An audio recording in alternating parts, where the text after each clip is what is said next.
So, apparently, just yesterday, Tommy Robinson was sentenced to 18 months in prison. Sadly, for contempt of court. Essentially, he was ordered not to repeat certain accusations by the court, and he showed an investigative journalism kind of video about I can't even. There's so many words I can't say on YouTube. Gangs, mostly or almost exclusively of migrant Muslims that are too interested in, especially kids and women in the UK. Let's say that's usually the topic that Tommy Robinson has beef with the English government over. They try to frame it as though he is some sort of far right, fan of the Austrian painter in Germany, and that he hates Muslims, despite the fact that he professes to have Muslim friends and does not advocate for any discrimination against Muslims or deportation of people for being Muslims. Merely, he is accusing the government of being soft on the people I mentioned that commit crimes against, especially women and young people, maybe young girls, of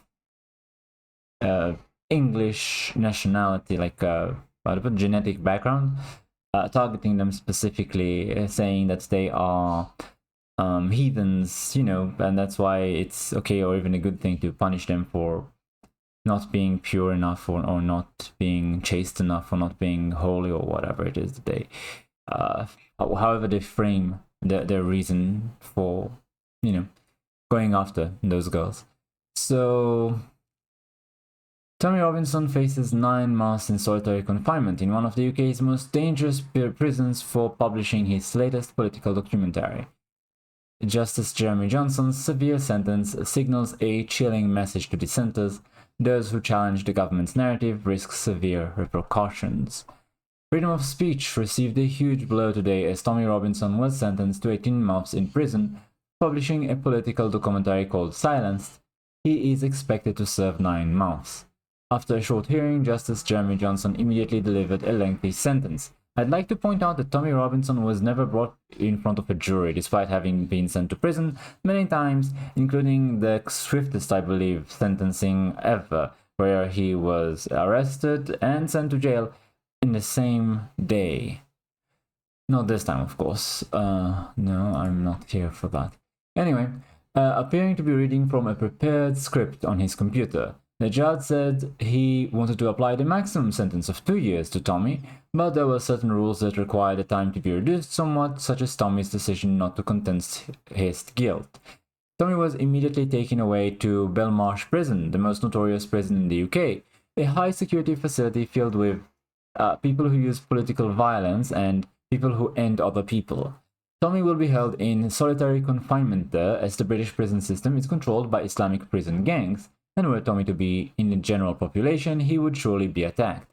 9 months in solitary confinement is an extremely unusual sentence, as it is generally considered to be a form of psychological torture, and many jurisdictions no longer permit it for that period of time. Tommy was not convicted of a crime. He is being held for civil contempt, yet he is being held in a prison for people who end other people. Tommy's defense lawyer, barrister Sasha Wass, KC, pointed out that unlike many cases of contempt of court, Tommy was not self-serving. He didn't lie under oath, commit perjury, or otherwise try to slyly benefit himself. The contempt, in this case, was publishing an investigative documentary into matters of public interest. That made the sentence even more shocking. In the UK, the government is now the final arbiter of what's a fact and what isn't, and a prison term awaits for those who are offside. A lot has been said in recent weeks about the UK's lurch towards a two-tier justice system. Today's punitive sentence is just the latest example of that, and it serves as a warning to anyone who dare criticize the government's agenda. If they can jail Tommy Robinson, they can jail you too. It's an attempt to scare citizens into silence. Tommy sent a note to me through one of his lawyers, that's by Ezra Levant, after court today, saying he is fine. I'm heading home to Canada now, but I did promise Tommy I'd visit him regularly to ensure he's being treated reasonably well in prison, and I'll report to you when I do, so I'll be back soon. Well, there you go. This is Rebel News as relevant.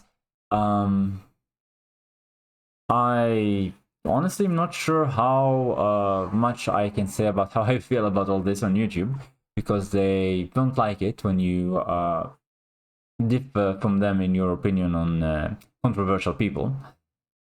I will say I watched this guy, Black Belt Barrister's coverage of the trial, and essentially what he's saying is that the reason that the judge, how to put it, gave for the sentence was quite simple. He's saying it doesn't matter whether you agree or disagree with the initial conviction for defamation against Tommy. He was ordered by the court to not repeat the claims. And, you know, if you don't agree with your sentence, then you are allowed to criticize it, you are allowed to appeal it, you're allowed to do a lot of things, but you can't break the court's orders. That's illegal, and if we let it go, then that would be a breakdown of law and order.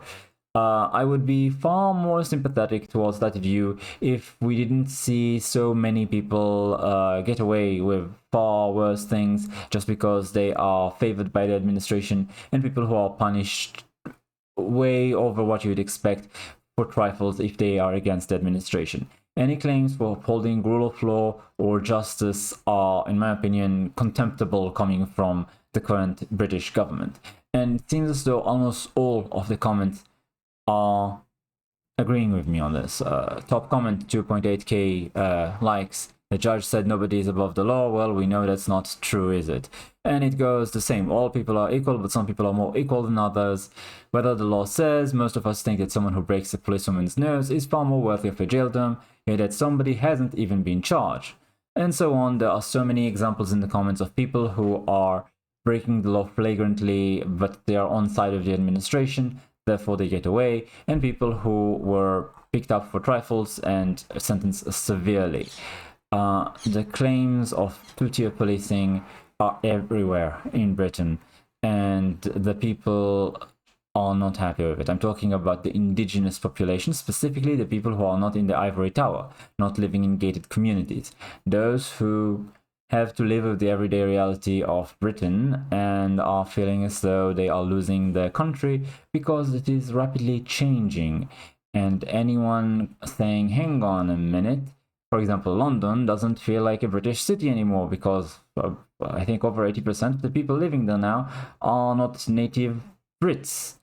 So the culture, even the language, nothing about the way that the place works anymore.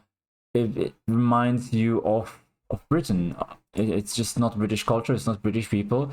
It's foreigners that have, you know, either not integrated or even not had the time to integrate. So all of that is considered to be just racism and thuggery by the government. That's literally what they say. It's not a real grievance. It's just people who are being racist and sexist and thugs, and they deserve no consideration. And that what the government should do is increase censorship and sentence these people more severely. They have also been emptying prisons of, you know, the violent criminals in order to make room for dissenters from the government, which is something that the Lotus Eaters have reported about quite a bit. You can see that the consequences for the right losing an election in 2024 are horrendous. Within months, the social order quickly breaks down and you will feel the boot of the government on your neck. I very much hope that this does not come to America, because I expect the same or worse over there as well. And you can see in the comments a lot of people from Australia and Canada also talking about how they are treated very unfairly by their own government and they are very unhappy with the way things are. We have long since gone past the days of the democratic game where, you know, you win or lose the election and then the loser has to just be a bit patient. There'll be 4 years with the opposition in charge. You might not like what they do, but you can agree to disagree. Agreeing to disagree, in my opinion, is basically a thing of the past. And with today's complete divide, we no longer, it's not that we don't agree on the values, it's that we don't agree on even what reality is anymore. we are utterly living in two completely different realities, and we can't take each other anymore. If you are on the right, living under a leftist government, feels as though you've been taken into a George Orwell novel. And if you're on the left, then the media keeps pumping it into your head, despite the fact that they can't really give an actual example, that you are living under the Austrian painter from Germany.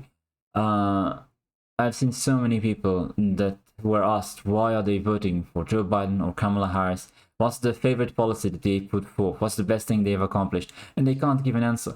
On the other hand, when asked what's the worst thing that Trump's done, they honestly just say that he's against minorities, he hates women, he hates Jews, he hates blacks. But they can't actually say something that he did to these people. How did he hurt them? You know? That's just one reason. I mean, there's so many reasons, but it's just one reason that I consider myself to be on the right side of this conflict. It's because I can give you many reasons, and pretty much every time people interview the average man on the street or woman, the people who support Trump can tell you, oh yes, he did this and that I agree with, whether they are saying, oh, he did very well for the economy. Well, he actually did something for the environment, unlike the people who talk about the weather all the time. He actually cleaned plastic from the oceans and the beaches, for example, cleaned oil spills. He imposed tariffs on countries that were outcompeting because of cheap labor costs, American manufacturing to return jobs to America. So people who got their jobs back, or people who managed to become competitive again, will say, well, that was great for me because of the tax breaks that helped me personally, and so on and so on. People talk about specifically what he did for them. I can tell you, as an Israeli, I am very happy with the Abraham Accords, that he achieved peace for us with many of our neighbor states here. It's just, can anyone tell me what has Joe Biden done for them? What has Kamala Harris done for them? Or conversely, what has Trump done to harm them? And this is exactly an example here in Britain. I can say so many things that I, as an outsider, can see that went wrong since Labour came into power, despite the fact that nobody wanted the Conservatives, the Tories. They were awful, they betrayed their own voter base.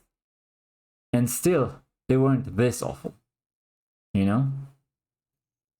And it's very easy to point out specific events, specific people who harmed people and went unpunished, and specific people who did not deserve to be punished but still were. I remember hearing a few days ago about,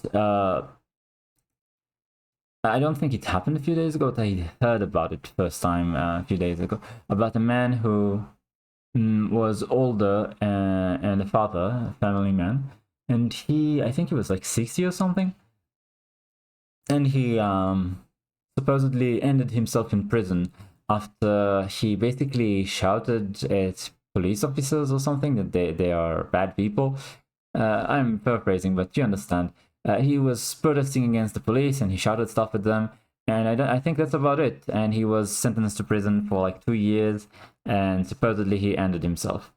And people see that and they're saying, well, there is so much open violence from certain communities that goes unpunished, and there's so much corruption in government that goes unpunished, but, you know, a man who just protested against the government is now gone, and it wouldn't have happened if the government hadn't made an example of him. And there are many other stories about people, including women and the elderly, who are sent to prison for a substantial amount of time for trying to protest the government. The government literally treats its own indigenous population as its enemy in Britain right now. Tommy Robinson is just an example. He's just a lightning rod for it because he's very famous. And like I said, his fame comes from being really the one who drew all the attention to the issue of gangs, of specifically migrant men who are aggressing against women and girls of specific It's not just British. I believe like Sikh as well. Basically, women and girls that aren't Muslim were considered fair game. Not just easy prey, but righteous to punish in the name of God, basically for the not being chastened pure enough or something like that. That's literally what they shout when they are sentenced. You can try and read about it yourself. I'm not sure how much I can say about this in YouTube.